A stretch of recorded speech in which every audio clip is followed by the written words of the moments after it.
মাহদীকে আল্লাহ ক্ষমতা দিবেন, এক রাতের ভিতরে পুনরুজ্জীবিত হবে, এক রাতের ভিতরে মুসলমানরা শক্তিশালী হয়ে যাবে। যিনি বিজয়ী দিয়ে দিবেন তিনি কে? যে মাটি আসবে মাটি তাকে গ্রাস করে নেবে, মাটির সঙ্গে সঙ্গে তাকে টেনে নেবে। ইমাম মাহদী আলাইহিস সালামের বিজয় হবে। ইমাম মাহদী আলাইহিস সালামের আত্মপ্রকাশ হবে কখন?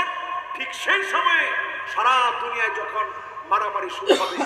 এরপরে যখন হাজিরা হজের দিকে যাবে, হজে যাওয়ার পর হাজিদেরকে জবাই করা হবে। ইমাম মাহদী আলাইহিস সালাম মদিনাতুল মুনাওয়ারা থেকে মাকামে ইব্রাহিম, যেই ভিডিও আপনারা এখন দেখেন অথবা যারা গিয়েছেন দেখেছেন, ওই মাকাম ইব্রাহিমের সামনে ইমাম মাহদী দাঁড়াবেন। কপালটা থাকবে আজলাল জাবিহা, বড় কপালওয়ালা, নাকটা থাকবে খারাপ, খুব সাদাও হবেন না কালাও হবেন না, মাঝারি কালার হবেন। লোকেরা দেখি বুঝবেন ইনি ইমাম মাহদী। লোকেরা বলবে আপনি কি ইমাম মাহদী? এই মুহূর্তে আমাদেরকে বায়াত দেন, না হলে আপনার গর্দানের মধ্যে আঘাত করব। বায়াত না নিয়ে এক চুল নড়ব না, বলেন আল্লাহু আকবার। এমন ইমাম, তৃপ্ত ইমাম মুসলমানদের জেগে উঠবে ইমাম মাহদী আলাইহিস সালাম। ঠিক সেই মুহূর্তে লোকদেরকে বায়াত দিবেন। আর এই বায়াত দেওয়া 6 বছর পরে আসবে দাজ্জাল। 6 বছর পরে যে দাজ্জাল আসবে, এর আগে আল্লাহ পাক সারা পৃথিবীকে মুসলমানের নেতৃত্বে ভরপুর নিয়ামত দিয়ে ভরপুর করবেন। ঠিক 6 বছর পরে দাজ্জাল আসবে, অথচ দাজ্জালের গোষ্ঠী আজ ঘোষণা করছে দাজ্জালের সঙ্গে তাদের দেখা হয়ে গেছে। জোরে করে নাউজুবিল্লাহ। দাজ্জালের নাম বলে দিন মামসুহুল আইন, একটা চোখ তার মুসা থাকবে, এজন্য তাকে মাসিহুদ দাজ্জাল বলে। দুইজন মাসিহ আসবে, একজন হচ্ছে মাসিহ ইবনে মারিয়াম, ঈসা আলাইহিস সালাম। উনাকে মাসিহ বলা হয় কেন? কারণ উনি হাত দিয়ে স্পর্শ করে দিলে মানুষ ভালো হয়ে যেত। চোখে দেখে না এমন লোক চোখে দেখতো, সুবহানাল্লাহ। ডবল রোগী সুস্থ হয়ে যেত, এজন্য ওনাকে মাসিহ বলা হয়। আর দাজ্জালকে মাসিহ বলা হয় কেন? কারণ তার একটা চোখ মুসা থাকে। এই দাজ্জাল আসবে পৃথিবীতে, এমন অবস্থা হবে যে দুর্ভিক্ষের কথা বলা হচ্ছে, দুর্ভিক্ষ এমন ভয়াবহ হবে। দাজ্জাল যখন আসবে, রিজিক গুলা দাজ্জালের পিছনে পিছনে ছুটবে। 40 দিন পৃথিবীতে থাকবে। এই 40 দিন এমন অবস্থা হবে, সারা দুনিয়া দাজ্জাল ভ্রমণ করবে, দাজ্জালের পিছনে পিছনে রিজিক গুলা ছুটবে। দাজ্জাল যখন যাবে যেখান দিয়ে রিজিক গুলা চলবে, মা তখন চিৎকার করে বলবে আল্লাহ, ছোট্ট বাচ্চার ক্ষুধা লেগেছে, ক্ষুধাটা নিবারণ করে দেন। সুবহানাল্লাহ, আলহামদুলিল্লাহ, আল্লাহু আকবার। সূরা কাফের 10টা আয়াত যখন তেলাওয়াত করবেন, আল্লাহ পাক ক্ষুধা নিবারণ করে দিবেন, তৃষ্ণা নিবারণ করে দিবেন। যিনি হেফাজত করবেন তিনি কে? আমার ভাইরা, দাজ্জাল যখন আসবে, ইমাম মাহদী আলাইহিস সালামের পরে সেই সময়ের আলামত এতটা ভয়াবহ হবে। আল্লাহ পাক সাদা গম্বুজওয়ালা মসজিদ সিরিয়াতে, আজ বলে রাখি শুনে রাখেন, সাদা গম্বুজওয়ালা মসজিদ দামেস্কে যে মসজিদ আজ হয়ে গেছে, ওই মসজিদে ঈসা আলাইহিস সালাম ফজরের নামাজের সময় দুজন ফেরেশতার ডানায় ভর করে নামবেন, আল্লাহ পাক প্রেরণ করবেন। জোরে কর সুবহানাল্লাহ। এবার ঈসা আলাইহিস সালাম যখন নামবেন, যখন প্রস্তুত দরজার মধ্যে দাঁড়ায় আছে ঈসা আলাইহিস সালাম, দাজ্জালকে হত্যা করার জন্য যখন যাবে, একজন একজন করে দাজ্জালের সৈন্যগুলোর দিকে তাকাবে, আমার আঙ্গুলের দিকে তাকায় থাকে।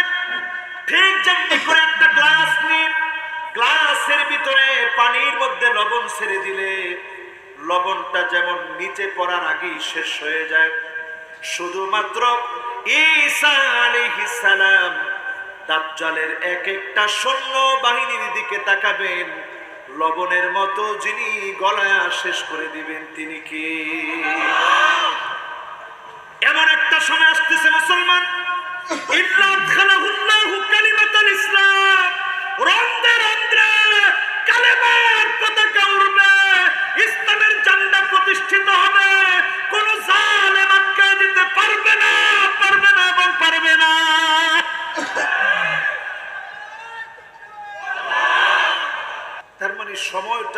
সন্নিকটে হিসাব করেন। ঈসা আলাইহিস সালাতু ওয়াস সালাম তখন হত্যা করার জন্য প্রস্তুতি নেবেন, দাজ্জালকে দোষ শুরু করবেন। আপনারা যারা ইয়ং আছেন গুগলে সার্চ দিয়ে দেখবেন, একটা হচ্ছে দামেস্ক, এখান থেকে সার্চ দিবেন বাবুল লুত। বাবুল লুত তেল আবিব থেকে খানিকটা দূরে, ইহুদিদের সবচেয়ে বেশি প্রাচীরে ঘেরা জায়গা, পুরোটা জায়গা অস্ত্রের গুদাম বানায় রাখছে। ইহুদিরা জানে আল্লাহর নবী বলেছেন এটা মিথ্যা হতে পারে না, অস্ত্রের গুদাম তারা বানিয়ে রেখেছে। তাদের ধারণা দাজ্জালকে, তাদের প্রভুকে বাঁচানোর জন্য তারা সব ব্যবস্থা করে রাখবে। ঠিক দাজ্জাল আসবে, ঈসা আলাইহিস সালাম আসবে, ঈসা আলাইহিস সালামকে তারা মেরে ফেলার চেষ্টা করবে। জোরে কোন নাউজুবিল্লাহ। এবার দৌড় শুরু করবে দাজ্জাল, ঈসা আলাইহিস সালাম পিছনে পিছনে যাবেন। এইভাবে যেতে যেতে কে পাকড়াও করে ফেলবেন, দাজ্জালকে হত্যা করা হবে। বাবুল লুদের বিশাল প্রাচীর দিয়ে আটকায় রেখেছে। আজ এই সময় পেলে দেখবেন এমন একটা সময় আসবে, একটা পাথর পর্যন্ত বলবে ও মুসলমান অস্ত্র ফেলে দিও না, এখানে ইহুদি আছে, ফাকতুলহু, তার গর্দানটা উড়ায় দাও। বলেন আল্লাহু আকবার। শুধু একটা গাছ বলবে না, গাছটার নাম গরকাত। কি নাম? আমি ওয়ার্ল্ডের বহু দেশে গিয়েছি, এই গরকাত গাছ কেউ লাগায় না, কিন্তু যেখানে ইহুদি আছে, ইহুদিরা সব তাদের আশেপাশে বাড়ি ঘর ইবাদতখানা সব জায়গায় তারা এই গরকাত গাছ লাগায় রাখে। কারণ তারা জানে এই সময়টা আসবে, ঠিক এই সময়টা আসবে, এই সময়টাতে আবার মুসলমানরা গর্জে উঠবে। ঠিক কিনা বলে? এরপরে আসুন আমার ভাইয়েরা, দাজ্জালকে হত্যা করা হলো। ইমাম মাহদী আলাইহিস সালাম দুনিয়া থেকে কিছুদিন পরে বিদায় নেবেন।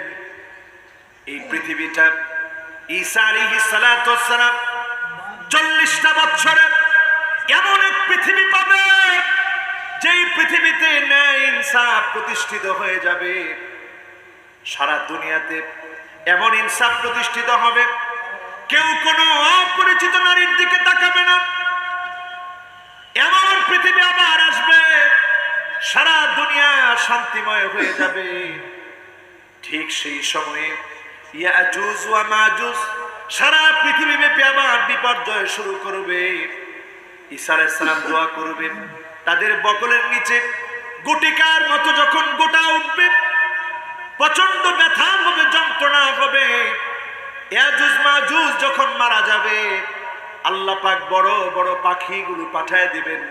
আল্লাহ রাব্বুল আলামিন বৃষ্টি দিবেন, 40 দিন একটানা বৃষ্টি হবে। দুর্গন্ধগুলো মুছে যাবে, সবগুলো নিশ্চিহ্ন হয়ে যাবে, মুমিনরা থাকবে।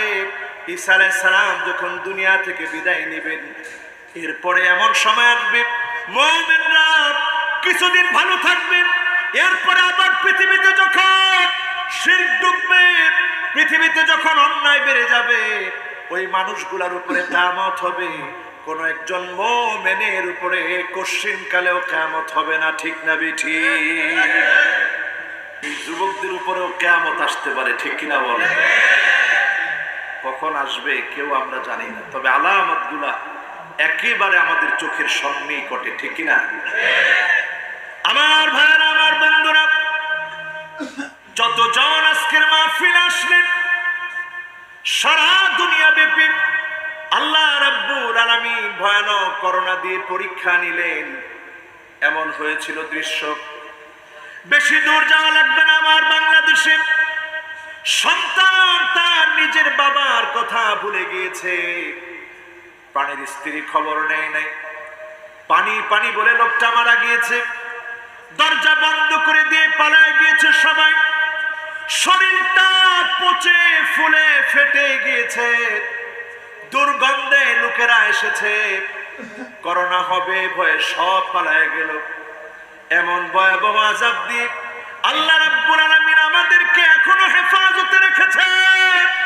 আল্লাহ চেয়েছেন গোলাম, চেয়েছে দেখো, বাংলাদেশের উপরে রেড অ্যালার্ট ছিল, সবচেয়ে ভয়াবহ হতে পারত, এরপরেও দয়া করে মায়া করে মাফ করে দিয়ে আবার যিনি আমাদেরকে ডাকতেছেন তিনি কি?